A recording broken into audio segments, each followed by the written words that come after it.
অত্যন্ত ভয়াবহ একটা বন্যা ছিল।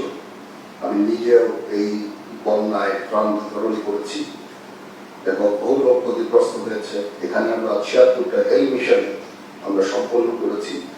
৬৪ জন আহতদের উদ্ধার করেছি।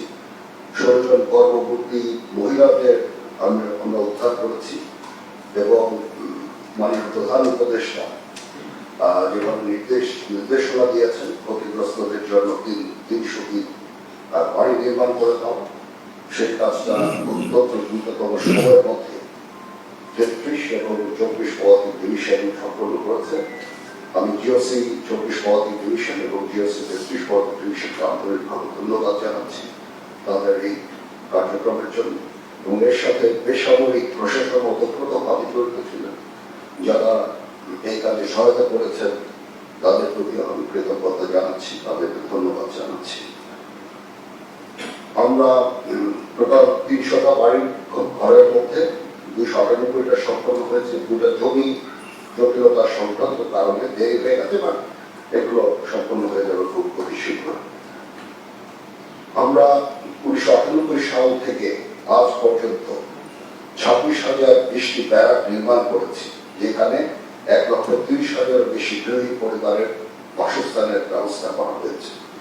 ভবিষ্যতে সরকার যদি এই ধরনের কোনো কাজ দেয়, আমরা অবশ্যই অত্যন্ত নিষ্ঠার সাথে কাজটা সম্পন্ন করে দেব ইনশাআল্লাহ। মাননীয় প্রধান উপদেষ্টাকে অত্যন্ত ধন্যবাদ জানাচ্ছি যে উনি এরকম একটা মহৎ উদ্যোগ গ্রহণ করেছেন এবং সেটা অত্যন্ত সময়োচিত ছিল।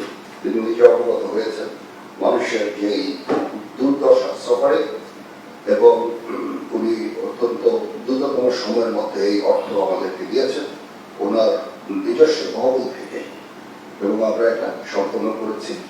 সেনাবাহিনীর প্রতি ওনার যে আস্থা, সেটার জন্য আমি ওনাকে কৃতজ্ঞতা জানাচ্ছি। আমাদের আস্থায় রেখে আমাদের যে কাজটা করার সুযোগ দিয়েছে, এবং ভবিষ্যতে যদি এরকম দায়িত্ব দেন আমরা অত্যন্ত নিষ্ঠার সাথে পালন করবো ইনশাআল্লাহ। মাননীয় প্রধান উপদেষ্টাকে ধন্যবাদ। সর্বোপরি এই ৩০০টা ঘরে যারা বসবাস করবেন তাদের নিরাপত্তা, সুস্বাস্থ্য, মঙ্গল কামনা করছি। মহান আল্লাহ তাআলা আমাদের সকলের সহায়তা।